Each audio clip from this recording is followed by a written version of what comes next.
Hello friends, कैसे हो आप सब। तो चलिए शुरू करते हैं इतिहास के 2300 प्रश्नों की श्रृंखला का ये भाग 21 है। और आज हम देखेंगे छठी शताब्दी ईसा पूर्व की राजनैतिक स्थिति।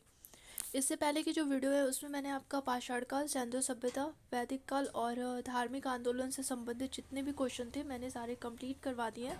तो आप पिछली वीडियोस में जाके सारे क्वेश्चन देख सकते हो। उसमें सारे क्वेश्चन बहुत ही इंपॉर्टेंट है। और इसके बारे में थोड़ा आपको बता दूं, तो ये जो आपकी सीरीज़ चल रही है ये आपके जितने भी संभावित एग्ज़ाम हैं, जैसे कि LT grade, TGT, PGT, net, KVS या हिस्ट्री से रिलेटेड जितने भी एग्ज़ाम हैं सभी एग्ज़ाम के लिए ये सीरीज़ आपको काफ़ी उपयोगी साबित होगी। क्योंकि यहाँ पे जो प्रश्नों का लेवल है वो काफ़ी अच्छा है और इसका लाभ आपको निश्चित रूप से आपके एग्ज़ाम में देखने को मिलेगा।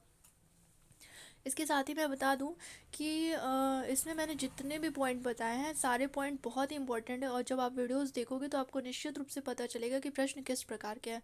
तो चलिए शुरू करते हैं। तो शुरू करने से पहले चैनल को सब्सक्राइब कर लीजिएगा और बेल आइकन को दबा लीजिएगा जिससे वीडियो की नोटिफिकेशन आपको टाइम से मिल जाए। तो चलिए देखते हैं पहला क्वेश्चन है, बौद्ध काल में कितने गणराज्य थे। ए ऑप्शन आपका 10, बी ऑप्शन है 15, सी ऑप्शन आपका 20 और डी ऑप्शन है आपका 5। तो इसमें जो आपका सही आंसर होगा वो है ए। बौद्ध काल में कितने गणराज्य थे, तो 10 गणराज्य थे।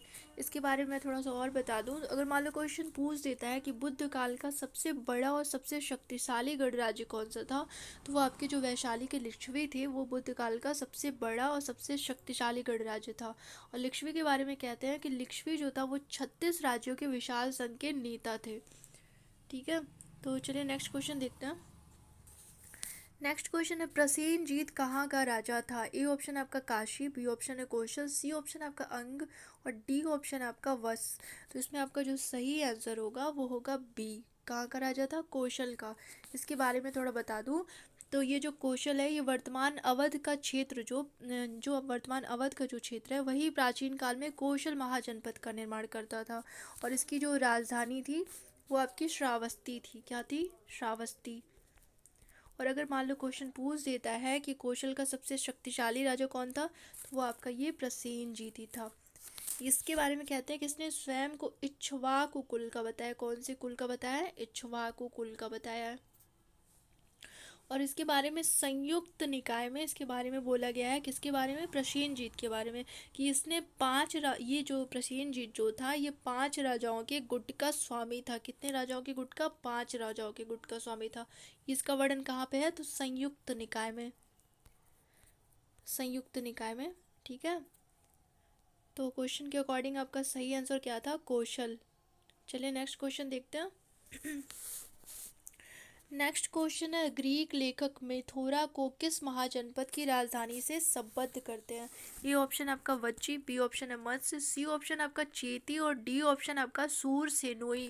तो इसमें जो आपका सही आंसर होगा वो है आपका डी, सूर सेनोई।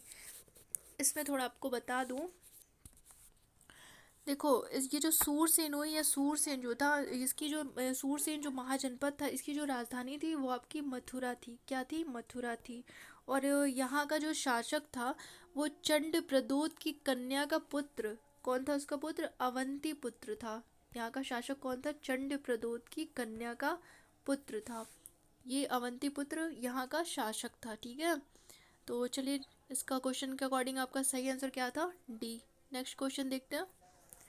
आम्रपाली पुत्री थी। ए ऑप्शन है वैशाली के एक मुखिया की, बी ऑप्शन है वैशाली के एक महान वैद्य की, सी ऑप्शन है आपका वैशाली के एक धनाढ़ नागरिक की और डी ऑप्शन है वैशाली के एक कवि की। तो इसमें क्वेश्चन के अकॉर्डिंग आपका सही आंसर होगा ए, वैशाली के एक मुखिया की। वैसे इसके बारे में मैं आपको थोड़ा बता दूं, ये जो आम्रपाली थी वैशाली की क्या थी, गणिका थी, गणिका थी। और इसके जैविक माता पिता कौन थे, उनके बारे में जानकारी नहीं प्राप्त है कि इसके जैविक माता पिता कौन थे, ये ज्ञात नहीं है। इसके बारे में ये कहा जाता है कि जो वैशाली के सामंत थे महामना, उन्होंने इसे प्राप्त किया था। वैशाली के सामंत महामना ने इसे आम के वृक्ष के नीचे से प्राप्त किया था और उन्होंने ही इसका पालन पोषण किया था, यानी कि लालन पालन किया था आम्रपाली का। और इसके संदर्भ में एक क्वेश्चन और पूछ सकता है एग्जाम में, काफ़ी इम्पोर्टेंट है कि आम्रवाटिका आम्रवाटिका बिहार बुद्ध को दान में देकर कौन शिष्य बन गई थी? तो ये जो आम्रपाली थी इसने ही आम्रवाटिका बुद्ध को दान में देकर उनकी शिष्यता इसने ग्रहण किया था। और इसके संदर्भ में ये भी कहते हैं कि ये भिक्षुणी संघ की अध्यक्ष भी थी। तो अगर मान लो क्वेश्चन पूछ देता है कि भिक्षुणी संघ की अध्यक्ष कौन थी, तो वो आपकी आम्रपाली थी। ठीक है, तो क्वेश्चन के अकॉर्डिंग आपका सही आंसर क्या है? ए। चलिए नेक्स्ट क्वेश्चन देखते हैं। निम्नलिखित में से किसकी पहचान कुसुमपुर से की जाती है? ए ऑप्शन आपका पाटलिपुत्र, बी ऑप्शन आपका पेशावर, सी ऑप्शन आपका अलकापुरी और डी ऑप्शन आपका कौसाम्बी। तो इसमें आपका आंसर होगा ए पाटलिपुत्र। इसके बारे में थोड़ा बता दूं तो इसकी जो स्थापना की थी वो पाटलिपुत्र की, इसकी जो स्थापना की थी वो उदयन या उदयभद्र ने किया था। किसने किया था? उदयन या उदयभद्र ने किया था। और इसने अपने शासन के चौथे वर्ष इसकी स्थापना की थी। और इसका नाम क्या रखा था? इसका नाम जो उसने रखा था कुसुमपुर। कुसुमपुर। इसके बारे में ये भी कहते हैं कुसुमपुर के बारे में कि यहाँ पे चंद्रगुप्त मौर्य एवं आर्यभट्ट का भी जन्म हुआ था। आर्यभट्ट व चंद्रगुप्त मौर्य का यहाँ कुसुमपुर में जन्म हुआ था। तो क्वेश्चन के अकॉर्डिंग आपका सही आंसर क्या था? ए। चलिए नेक्स्ट क्वेश्चन देखते हैं। ये मैं जितनी भी चीज़ें बता रही हूँ यहाँ पे आप सब नोट कर लेना, ये काफ़ी इंपॉर्टेंट है क्योंकि क्वेश्चन कहीं से भी उठा के पूछ सकता है। और प्रश्नों का लेवल इस टाइप का हो गया कि आपका सीधा प्रश्न नहीं पूछेगा, क्वेश्चन घुमा के ही पूछेगा एग्जाम में। तो चलिए देखते हैं नेक्स्ट क्वेश्चन। नेक्स्ट क्वेश्चन है श्रावस्ती अधोरेखित किस नदी के किनारे स्थित थी? ए ऑप्शन है आपका अनीमा, बी ऑप्शन है रोहिणी, सी ऑप्शन आपका अचिरावती और डी ऑप्शन है आपका हिरण्यवती। तो इसमें आपका जो सही आंसर है वो सी अचिरावती नदी के किनारे अब ये श्रावस्ती स्थित था। चलिए नेक्स्ट क्वेश्चन देखते हैं। श्रावस्ती अधोलिखित किस नदी के किनारे स्थित थी? अच्छा, ये तो सेम क्वेश्चन है, बस ऑप्शन चेंज कर दिया है। ये ऑप्शन है अनोमा, बी है अचिरावती। तो इसमें आपका सही आंसर अचिरावती है। उसमें सी था, इसमें बी है। चलिए नेक्स्ट क्वेश्चन देखते हैं। मगध साम्राज्य का पहला शिकार कौन राज्य था? ए ऑप्शन है आपका काशी, बी ऑप्शन है अंग, सी ऑप्शन आपका कौशल और डी ऑप्शन जो है आपका वो है वज्जी। तो इसमें आपका जो सही आंसर होगा वो है बी अंग। इसके बारे में मैं आपको बता दूं तो बिंबिसार जो था उसने अंग देश के शासक ब्रह्मदत्त को हराया था। और उसकी अंग विजय की जो पुष्टि होती है वो दीर्घ निकाय एवं महावग्ग से होती है। कहाँ से होती है? दीर्घ निकाय व महावग्ग से होते हैं। और किसने हराया था? तो बिंबिसार ने हराया था। इसके बारे में एक स्टेटमेंट है जो अक्सर एग्जाम में पूछ सकता है कि ये किसका कथन है कि बिंबिसार की अंग विजय से मगध की उस विजय एवं विस्तार की नीति शुरू हुई जो अशोक के कलिंग विजय से समाप्त हुई थी। ये कथन किसका है? तो ये जो कथन है वो आपका डॉक्टर राय चौधरी का। ये आप नोट कर लेना, काफ़ी इंपॉर्टेंट है, एग्जाम में पूछ सकता है। डॉक्टर राय चौधरी का है। और क्वेश्चन के अकॉर्डिंग आपका सही आंसर क्या था? बी। चलिए नेक्स्ट क्वेश्चन देखते हैं। नेक्स्ट क्वेश्चन है निम्नलिखित में से किसे श्रेणिक के नाम से भी जाना जाता है? ए ऑप्शन है आपका बिंबिसार, बी ऑप्शन है अजातशत्रु, सी ऑप्शन है आपका शिशुनाग और डी ऑप्शन आपका महापद्म नंद। तो इसमें आपका जो सही आंसर है वो है बिंबिसार। इसके बारे में मैं थोड़ा आपको बता दूं तो ये जो बिंबिसार था, जस्ट मिनट,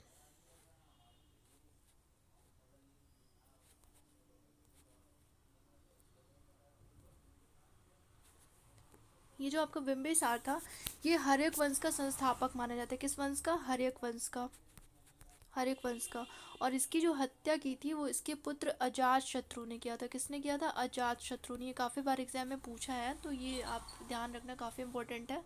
और महावग्ग में बिंबिसार की 500 पत्नियों और राज्यसभा में इसके 80,000 ग्राम प्रतिनिधियों के भाग लेने का उल्लेख मिलता है। तो अगर मान लो क्वेश्चन पूछ देता है कि ये कहाँ वर्णित है कि बिंबिसार की 500 पत्नियों और राज्यसभा के 80,000 ग्राम प्रतिनिधियों के भाग लेने का उल्लेख है, तो ये आपका महावग्ग में है, महावग्ग। ठीक है, चलिए नेक्स्ट क्वेश्चन देखते हैं। और क्वेश्चन के अकॉर्डिंग आपका सही आंसर क्या था? ए श्रेणिक बिंबिसार को कहा जाता है। नेक्स्ट क्वेश्चन है अपरु परशुराम किसे माना जाता है? ए ऑप्शन आपका महानंदी, बी ऑप्शन है महापद्मनंद, सी ऑप्शन है आपका घनानंद और डी ऑप्शन है आपका उदयन। तो इसमें जो आपका सही आंसर होगा वो है बी महापद्मनंद।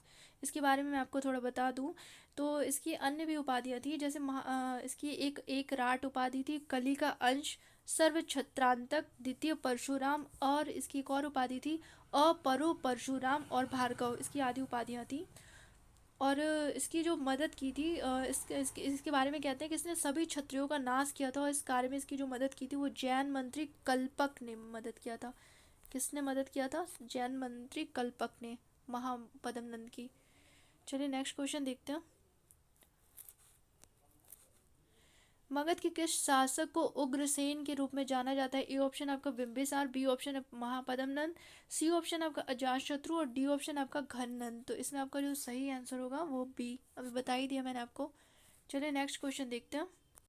नेक्स्ट क्वेश्चन है निम्नलिखित महाजनपदों में से हर्यकों ने किस पर राज्य किया है? ए ऑप्शन आपका गांधार, बी ऑप्शन है वत्स, सी ऑप्शन आपका अवंती और डी ऑप्शन है आपका मगध। तो जो इसमें आपका सही आंसर होगा वो है डी मगध। इसके बारे में मैं थोड़ा बता दूं तो पुराणों के अनुसार मगध पर जो शासन करने वाला पहला वंश था वो आपका था बृहद्रथ वंश। कौन सा वंश था? बृहद्रथ।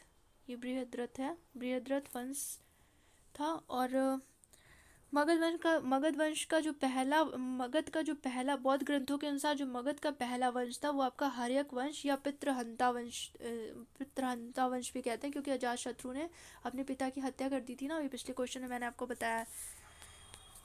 तो चलिए नेक्स्ट क्वेश्चन देखते हैं। क्वेश्चन के अकॉर्डिंग सही आंसर था डी। नेक्स्ट क्वेश्चन देखते हैं। कीकट क्षेत्र समीकृत किया गया है? ए ऑप्शन आपका कौशल, बी ऑप्शन आपका काशी, सी ऑप्शन आपका मगध और डी ऑप्शन आपका चेदी से। तो इसमें जो आपका सही आंसर होगा वो है मगध से। इसके बारे में मैं आपको बता दूं तो इसका ऋग्वेद में इसका जो वर्णन किया गया ऋग्वेद में, अगर मान लो क्वेश्चन पूछ देता है कि कीकट का तादात्म्य मगध से किया गया, इसका वर्णन कहाँ पे है, तो वो ऋग्वेद में वर्णित है। कहाँ वर्णित है? ऋग्वेद में। या फिर अगर पूछ देता है कि ऋग्वेद में वर्णित कीकट क्या है, तो ये इसका जो संबंध है वो मगध से है। और कीकट कौन थी? तो कीकट जो थी एक जनजाति थी। कौन थी? जनजाति। ध्यान रखना, कीकट एक जनजाति थी। चलिए नेक्स्ट क्वेश्चन देखते हैं। तो क्वेश्चन के अकॉर्डिंग सही आंसर क्या था? सी। नेक्स्ट क्वेश्चन देखते हैं। लिच्छवी गणराज्य किस राज्य में स्थित था? ए ऑप्शन आपका Bihar, B option Uttar Pradesh, C option आपका मध्य प्रदेश और डी ऑप्शन जो है आपका वो है पंजाब। तो इसमें आपका सही आंसर होगा ए बिहार में। अब इसके बारे में बताया ना, ये सबसे शक्तिशाली गणराज्य था बौद्ध काल में। चलिए नेक्स्ट क्वेश्चन देखते हैं। वत्स जनपद की राजधानी कहाँ थी? आपका ए ऑप्शन है विराटनगर, बी ऑप्शन है शक्तिमती, सी ऑप्शन आपका इंद्रप्रस्थ और डी ऑप्शन आपका कौसाम्बी। तो इसमें आपका सही आंसर होगा कौसाम्बी, डी। नेक्स्ट क्वेश्चन है। उत्तर भारत में गणतंत्र एवं राजतंत्र महाजनपद की स्थापना हुई लगभग 900 ईसा पूर्व 900 में, बी ऑप्शन है ईसा पूर्व 800 में, सी ऑप्शन आपका ईसा पूर्व 700 में और डी ऑप्शन आपका ईसा पूर्व 600 में। तो इसमें आपका जो सही आंसर होगा वो है डी। इसके बारे में मैं बता दूं तो अंगुत्तर निकाय और भगवती सूत्र में 16 महाजनपदों का उल्लेख मिलता है। ये क्वेश्चन काफ़ी बार एग्जाम में पूछ चुका है कि 16 महाजनपदों का उल्लेख कहाँ है, तो ये आपका अंगुत्तर निकाय और भगवती सूत्र में। ये ध्यान रखना, अक्सर एग्जाम में पूछता है। चलिए नेक्स्ट क्वेश्चन देखते हैं। निम्नलिखित में से कौन सा प्राचीन जनपद राजस्थान में स्थित था? ए ऑप्शन आपका कम्बोज, बी ऑप्शन है अवंती, सी ऑप्शन है आपका पांचाल और डी ऑप्शन आपका मत्स्य। तो इसके बारे में बता दूं, इसका सही आंसर जो है वो आपका मत्स्य, डी। और ये जो मत्स्य महाजनपद था ये आधुनिक जयपुर के पास स्थित था। कहाँ पे स्थित था? अगर मान लो आज के टाइम से पूछे तो ये आधुनिक जयपुर जो है वहाँ के पास ही स्थित था। और इसका संस्थापक कौन था? तो इसका जो संस्थापक था वो विराट था। मत्स्य का संस्थापक कौन था? विराट था। और ये मत्स्य महाजनपद की जो राजधानी थी वो विराट नगर थी। क्या थी राजधानी? विराट नगर। एक एक पॉइंट जो बता रही हूँ काफ़ी इंपॉर्टेंट है, आप नोट करते चलना। चलिए नेक्स्ट क्वेश्चन देखते हैं। नेक्स्ट क्वेश्चन है सूची 1 का मिलान सूची 2 से सुमेलित कीजिए तथा दिए गए कूट से उपयुक्त विकल्प का चयन कीजिए। ए ऑप्शन आपका सूरसेन, बी ऑप्शन है गांधार, सी ऑप्शन आपका कौशल और डी ऑप्शन आपका वैशाली। तो इसमें आपको मिलाना है। तो इसमें इसमें आपका वैशाली सॉरी सूरसेन का क्या होगा, सूरसेन का आपका होगा मथुरा, बी।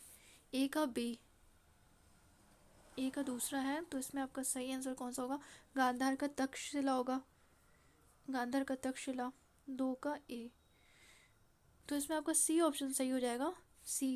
यहाँ पे देखो, ए का दो, दो का एक, और कौशल का क्या होगा, कौशल का आपका अयोध्या, और वैशाली का वच्ची संघ, नहीं वैशाली का तक्षशिला, सॉरी वैशाली का वच्ची संघ होगा। फिर से बता देती हूँ, कंफ्यूज हो जाओगे। आपका सूरसेन का क्या है, सूरसेन का आपका मथुरा है, गांधार का क्या होगा, गांधार का आपका तक्षशिला है, कौशल का अयोध्या, और वैशाली का वच्ची संघ है। ठीक है, तो क्वेश्चन के अकॉर्डिंग आपका सही आंसर क्या है, सी। चलिए नेक्स्ट क्वेश्चन देखते हैं। नेक्स्ट क्वेश्चन है, सूची एक जनपद का मिलान सूची दो राजधानी से सुमेलित कीजिए तथा दिए गए कूट से उपयुक्त विकल्प का चयन कीजिए। ए ऑप्शन है आपका कुरु, बी ऑप्शन है आपका कौशल, सी ऑप्शन है आपका वत्स, और डी ऑप्शन है आपका मगध। तो जो कुरु की राजधानी थी वो आपकी थी इंद्रप्रस्थ, तो ए का हो जाएगा चार, ए का हो जाएगा चार। तो आपका पहला और ये तीसरा ऑप्शन वैसे ही कट जाता है, तो ए का चार होगा। कौशल की राजधानी क्या थी, अभी मैंने आपको बताया है, कौशल की राजधानी अयोध्या या श्रावस्ती थी। तो दूसरे दूसरे ऑप्शन, कौशल की राजधानी आपकी अयोध्या, तो बी का तीन हो जाएगा, बी का तीन। तो इसमें आपका सही आंसर हो जाता है डी, डी वाला सही होगा, इसमें डी सही हो जाएगा। वत्स का आपका कौशाम्बी हो जाएगा, और मगध का राजगृह। ठीक है, इसमें डी ऑप्शन सही है, देख लेना आप ध्यान से। चलिए नेक्स्ट क्वेश्चन देखते हैं। निम्नलिखित में से कौन सा युग में सुमेलित नहीं है। ए ऑप्शन है आपका कौशल श्रावस्ती, बी ये सही है अंग, बी ऑप्शन है आपका अंग का चंपा, ये भी सही है। सी ऑप्शन है चेदी का काम्पिल्य, ये आप बताना है आपको सही है कि गलत है। और डी का जो है वो मत्स्य का विराटनगर। तो अभी मैंने आपका मत्स्य का भी बताया, तो इसमें जो आपका ये सी वाला है ये गलत है। गलत क्यों है, क्योंकि चेदी का जो था ये काम्पिल्य नहीं था, इसका जो था वो सोत्थीवती या शक्तिमती था। क्या था, सोत्थीवती। ये नाम इनके थोड़े बड़े अजीब होते हैं, सोत्थीवती था। ठीक है, और ये जो काम्पिल्य, ये सोत्थीवती का था, ये आधुनिक बुंदेलखंड में स्थित था। ये अगर आज के टाइम में देखो तो ये जो आधुनिक बुंदेलखंड का क्षेत्र था वही आपका सोत्थीवती था, और काम्पिल्य जो था वो आपका दक्षिण पांचाल की राजधानी थी। तो क्वेश्चन के अकॉर्डिंग आपका गलत कौन सा है, इसमें सुमेलित नहीं है, सी। चलिए नेक्स्ट क्वेश्चन देखते हैं। अजात शत्रु राजा था। ए ऑप्शन आपका अंग का, बी ऑप्शन है कौशल का, सी ऑप्शन है आपका विदेह का, और डी ऑप्शन है इनमें से कोई इनमें से किसी का भी नहीं। तो इसमें जो डी ऑप्शन होगा ये आपका सही होगा, क्योंकि ये हर्यक वंश का राजा था ना। इसके पिछले वीडियो में मैंने पिछले क्वेश्चन में मैंने आपको बताया इसके बारे में। तो चलिए नेक्स्ट क्वेश्चन देखते हैं। निम्नलिखित राजाओं में से कौन जैन परंपरा में कुड़िक के रूप में विख्यात है। ए ऑप्शन आपका बिंबिसार, बी ऑप्शन है आपका कौशल बिंदुसार, सी ऑप्शन आपका अजातशत्रु, और डी ऑप्शन आपका चंद्रगुप्त मौर्य। तो इसमें आपका जो सही आंसर होगा वो सी होगा। इसके बारे में थोड़ा बता दूं, तो ये जो अजातशत्रु था इसको वैदेही पुत्र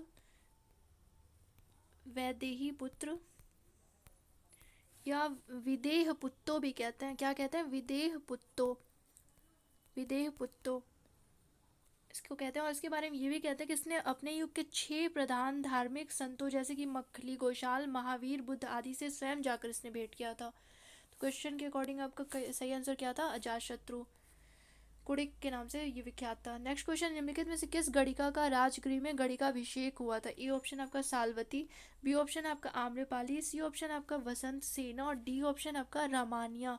तो इसमें आपका जो सही आंसर होगा वो है आपका सालवती।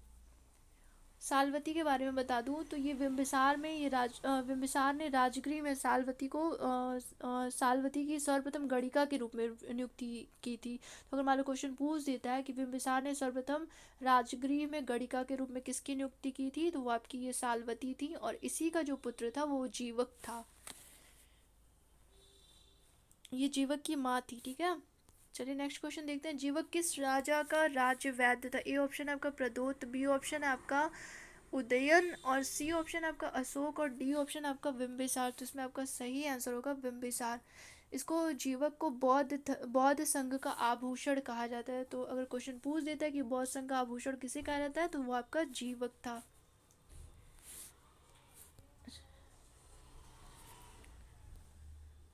अच्छा, इसके बारे में एक क्वेश्चन और पूछ सकता है कि बुद्ध, सॉरी जस्ट मिनट, मैं बता रही हूँ आपको।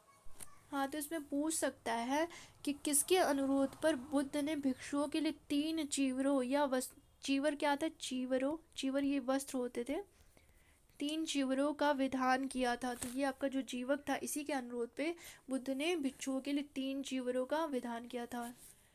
ठीक है, तो चलिए नेक्स्ट क्वेश्चन देखते हैं। नेक्स्ट क्वेश्चन है काला शोक संबंधित था। ए ऑप्शन आपका नंद वंश से, बी ऑप्शन शिशुनाग वंश से, सी ऑप्शन आपका पाल वंश से और डी ऑप्शन आपका मौर्य वंश से। तो इसमें आपका सही आंसर होगा बी, शिशुनाग वंश से। नेक्स्ट क्वेश्चन देखते हैं। शिशुनाग मूलतः संबंधित था। ए ऑप्शन आपका मगध से, बी ऑप्शन है काशी से, सी ऑप्शन है आपका कौशल से और डी ऑप्शन जो है आपका अवंती से। तो इसमें आपका सही आंसर होगा ये बी, काशी से संबंधित था। और पुराणों में शिशुनाग को क्षत्रिय कहा गया। और ये जो मूल, ये इसके बारे में कहते हैं कि ये मूलतः बनारस से संबंधित था, क्योंकि ये शासक बनने से पूर्व बनारस का गवर्नर या अमात्य के रूप में कार्य कर रहा था। नेक्स्ट क्वेश्चन देखते हैं। सिकंदर ने भारत पर आक्रमण किया था। ए ऑप्शन आपका 400 ईसा पूर्व, बी ऑप्शन आपका 370 ईसा पूर्व और सी ऑप्शन आपका 326 ईसा पूर्व और डी ऑप्शन आपका 275 ईसा पूर्व। तो इसमें आपका सही आंसर होगा सी, 326 ईसा पूर्व। इसके बारे में कहते हैं कि सिकंदर भारत में 19 माह तक रहा था। तो अगर मान लो कभी क्वेश्चन पूछ देता है कि सिकंदर भारत में कितने माह तक रहा था, तो 19 माह तक रहा था। नेक्स्ट क्वेश्चन है नंद वंश का अंतिम सम्राट कौन था। ए ऑप्शन आपका महापद्म नंद, बी ऑप्शन है घनानंद, सी ऑप्शन है आपका कालाशोक और डी ऑप्शन जो है उपयुक्त में से कोई नहीं। तो इसमें आपका सही आंसर होगा ये है घनानंद। इसको, ये घनानंद को कहते हैं कि ये नंद वंश का अंतिम शासक था। और घनानंद को यूनानी लेखों में अग्रमीज भी कहा जाता है। तो अगर एग्जाम में पूछ देगा, अक्सर पूछता भी है, काफ़ी इंपॉर्टेंट है, अग्रमीज किसे कहा जाता था, तो ये आपके घनानंद को। ठीक है, और इसे पुराणों में औग्र सैन्य कहा जाता है। क्या कहा जाता है, औग्र सैन्य। औग्र सैन्य, जितनी चीज़ें बता रही हूँ नोट कर लेना ये आप। औग्र सैन्य पुराणों में कहते हैं। और इसका एक नाम और मिलता है, जैनंद्रमीज, जैनंद्रमीज, अग्रमीज, जैनंद्रमीज और औग्र सैन्य। औग्र सैन्य कहाँ मिलता है, ये पुराणों में मिलता है।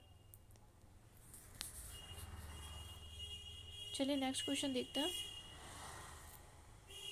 नेक्स्ट क्वेश्चन है निम्नलिखित में से कौन सा कारण 6वीं शताब्दी ईसा पूर्व में नगरों के उदय के लिए उत्तरदायी नहीं था। ए ऑप्शन आपका चावल की खेती, बी ऑप्शन आपका लौह उपकरणों का प्रयोग, सी ऑप्शन आपका व्यापारिक गतिविधियां और डी ऑप्शन है सिंधु में बाढ़। तो इसमें आपका जो सही आंसर होगा वो सिंधु में बाढ़।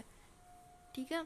अच्छा, मान लो क्वेश्चन इसमें जैसे क्वेश्चन पूछा है कि कौन सा कारण 6वीं शताब्दी ईसा पूर्व में नगरों के उदय के लिए उत्तरदायी नहीं था। अगर इसमें ये पूछ देता है कि 6वीं शताब्दी ईसा पूर्व, 6वीं शताब्दी को नगरीय क्रांति किसने कहा, 6वीं शताब्दी को नगरीय क्रांति किसने कहा, या नगरों के उदय को घुमा के क्वेश्चन पूछ देगा कि 6वीं शताब्दी को नगरीय क्रांति किसने कहा है, नगरीय क्रांति, 6वीं शताब्दी को नगरीय क्रांति किसने कहा है, तो ये जो कहा है वो आपके राम शरण शर्मा ने कहा है। राम शरण शर्मा ने, उन्होंने 6वीं शताब्दी को नगरीय क्रांति कहा, राम शरण शर्मा ने बोला है। ये नोट कर लेना आप। चलिए नेक्स्ट क्वेश्चन देखते हैं। तो क्वेश्चन के अकॉर्डिंग सही आंसर क्या था, डी। नेक्स्ट क्वेश्चन देखते हैं। 6वीं शताब्दी ईसा पूर्व में से निम्नलिखित में से किस महाजनपद में राजतंत्रात्मक शासन नहीं था। ए ऑप्शन आपका कौशल, बी ऑप्शन है वज्र, सी ऑप्शन आपका अवंती और डी ऑप्शन है आपका मगध। तो इसमें आपका जो सही आंसर होगा वो वज्र। अच्छा देखो, अंगुत्तर निकाय जो था उसमें, अंगुत्तर निकाय में 16 महाजनपद और 14 मतलब 16 महाजनपदों का वर्णन है, जिसमें आपका 14 जो थे वो राजतंत्रात्मक थे, 14 राजतंत्रात्मक थे और 2 जो थे वो गणतंत्रात्मक थे। 2 जो थे वो गणतंत्रात्मक थे। वो 2 कौन कौन से थे, तो वो जो दोनों थे वो आपके वज्जी थे, ये वज्जी था और मल्ल था, ये दोनों गणतंत्रात्मक थे महाजनपद। ठीक है, ये ध्यान रखना, अक्सर एग्जाम में पूछता है, वज्जी और मल्ल। चलिए नेक्स्ट क्वेश्चन देखते हैं। नेक्स्ट क्वेश्चन है सूची 1 एवं सूची 2 का मिलान करते हुए नीचे दी गई संकेत तालिका में सही उत्तर चुनिए। ए ऑप्शन है आपका मौर्य, बी ऑप्शन है बुली, सी ऑप्शन है आपका कालाम और डी ऑप्शन है आपका भग्ग। तो मौर्य के कौन थे? मौर्य के आपके थे पिपली वन। तो इसमें आपका सही आंसर क्या होगा? ए का। तो बुली के कौन थे? बुली के जो थे अलकप्प थे। बी का ए, बी का एक। और कालाम के कौन थे? तो कालाम के केशपुत्र थे, केशपुत्र। तो सी का हो जाएगा आपका 4। तो इसमें आपका सही आंसर कौन सा होगा? और भग्ग का सुमार। तो इसमें आपका सही आंसर होगा ये सी वाला सही हो जाएगा। देख लेना आप, सी ऑप्शन आपका सही होगा इसमें। सी ऑप्शन सही होगा, ठीक है, मिला लेना आप, ठीक है। चलिए नेक्स्ट क्वेश्चन देखते हैं। नीचे कुछ राज्यों की सूची दी गई है, इनमें हाँ ए ऑप्शन आपका यौधेय, बी दूसरा ऑप्शन है आपका कुलूत, तीसरा ऑप्शन है आपका मालवा और चौथा ऑप्शन है आपका पौरव। इनमें से किन्होंने सिकंदर के साथ युद्ध नहीं किया था? तो इसके बारे में बताना है। तो इसमें जो आपका सही आंसर होगा वो होगा इसमें आपका सही आंसर होगा डी, 1 और 2। इसमें आपका यौधेय और कुलूत ने सिकंदर के साथ युद्ध नहीं किया था। डी ऑप्शन इसमें आपका सही है। चलिए नेक्स्ट क्वेश्चन देखते हैं। नेक्स्ट क्वेश्चन, किस यूनानी इतिहासकार ने सिकंदर के आक्रमण के समय में मैसग दुर्ग का विस्तृत विवरण प्रस्तुत किया? ए ऑप्शन आपका कर्टियस, बी ऑप्शन है प्लिनी, सी ऑप्शन आपका एरियन और डी ऑप्शन आपका मेगास्थनीज। तो इसमें आपका जो सही आंसर होगा वो है ए कर्टियस। इसके बारे में मैं बता दूं तो कर्टियस जो था इसने विवरण दिया है कि जो ये आपका मसग, ये जो क्षेत्र, जो ये नाम जो है मैसग दुर्ग जो है, इसको मसग भी कहते हैं, मसग।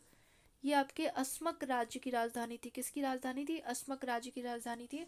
और इस राज्य की महिलाओं ने पुरुषों की मृत्यु के बाद रानी किल ओफिश, कौन सी रानी थी? रानी किल ओफिश, रानी किल ओफिश, ये नाम काफ़ी इंपॉर्टेंट है, नोट कर लेना आप।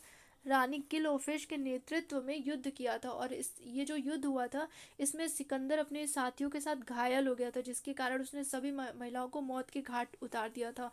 तो अगर मान लो कभी क्वेश्चन पूछ सकता है कि सिकंदर ने कहाँ की महिलाओं को मौत के घाट उतार दिया था, तो वो अस्मक राज्य की महिलाएं थी जिन्होंने रानी किल ओफिस के नेतृत्व में युद्ध किया था, ठीक है। और इसका विवरण किसने प्रस्तुत किया है? तो इसका विवरण जो प्रस्तुत किया है आपके कर्टियस ने किया है। चलिए इस क्वेश्चन के अकॉर्डिंग सही आंसर क्या था? ए। नेक्स्ट क्वेश्चन देखते हैं। नेक्स्ट क्वेश्चन है कब और कहाँ सिकंदर की मृत्यु हुई थी? ए ऑप्शन आपका बेबीलोन 323 ईसा पूर्व, बी ऑप्शन आपका असीरिया 324 ईसा पूर्व, सी ऑप्शन आपका पर्थिया 324 ईसा पूर्व और डी ऑप्शन आपका मिस्र 323 ईसा पूर्व। तो इसमें जो आपका सही आंसर होगा वो है ए, बेबीलोन में 323 ईसा पूर्व में हुई थी। और इसका जो अंतिम संस्कार किया गया था वो अफ्रीका महाद्वीप में अलेक्जेंड्रिया नामक स्थान पे हुआ था। कहाँ पे हुआ था? अलेक्जेंड्रिया। एग्जाम में क्वेश्चन कहीं से भी पूछ सकता है, तो ये सारी चीज़ें आप नोट कर लेना। हैंड राइटिंग में मत जाना, जो चीज़ें बता रही हूँ आप सुन के नोट कर लेना। चलिए नेक्स्ट क्वेश्चन देखते हैं। जेतवन बिहार कहाँ स्थित है? ये ऑप्शन आपका कौसाम्बी, बी ऑप्शन आपका श्रावस्ती, सी ऑप्शन आपका राजगिरी और डी ऑप्शन आपका नालंदा। तो इसमें आपका जो सही आंसर होगा वो है श्रावस्ती में। और इसके अलावा भी श्रावस्ती में अन्य बिहार हैं जो प्रमुख है, उनका भी नाम बता देती हूँ। वहाँ पे न्यू ग्रोथाराम विहार है, जेतवन बिहार है और मल्लिकाराम विहार है, साथ में वहाँ पे पुब्बाराम या पूर्वाराम विहार भी है। तो ये आप देख लेना। चलिए नेक्स्ट क्वेश्चन देखते हैं। नेक्स्ट क्वेश्चन है घोषिताराम कहाँ स्थित है? ए ऑप्शन आपका राजगृह में, बी ऑप्शन वैशाली में, सी ऑप्शन आपका कौसाम्बी में और डी ऑप्शन आपका श्रावस्ती में। तो इसका जो सही आंसर होगा ये कौशाम्बी में स्थित है। ये घोषिताराम विहार जो है उत्तर प्रदेश के कौशाम्बी जिले में स्थित है। तो ये आपका क्वेश्चन कंप्लीट हो गया। अब इसके बाद हम नेक्स्ट शुरू करेंगे आपका मौर्य काल, ठीक है। तो इसकी जो मैंने प्लेलिस्ट बना दी है वहाँ से जाके आप पिछले जितने भी क्वेश्चन हैं सारा आप देख लेना। एक एक क्वेश्चन बहुत इंपॉर्टेंट है और आपको निश्चित रूप से आपके लिए उपयोगी होगा। तो और अगर आपको कुछ भी पूछना होगा तो आप कमेंट सेक्शन में लिख दीजिएगा, मैं वहाँ पे जवाब दे दूँगी। Okay, thank you.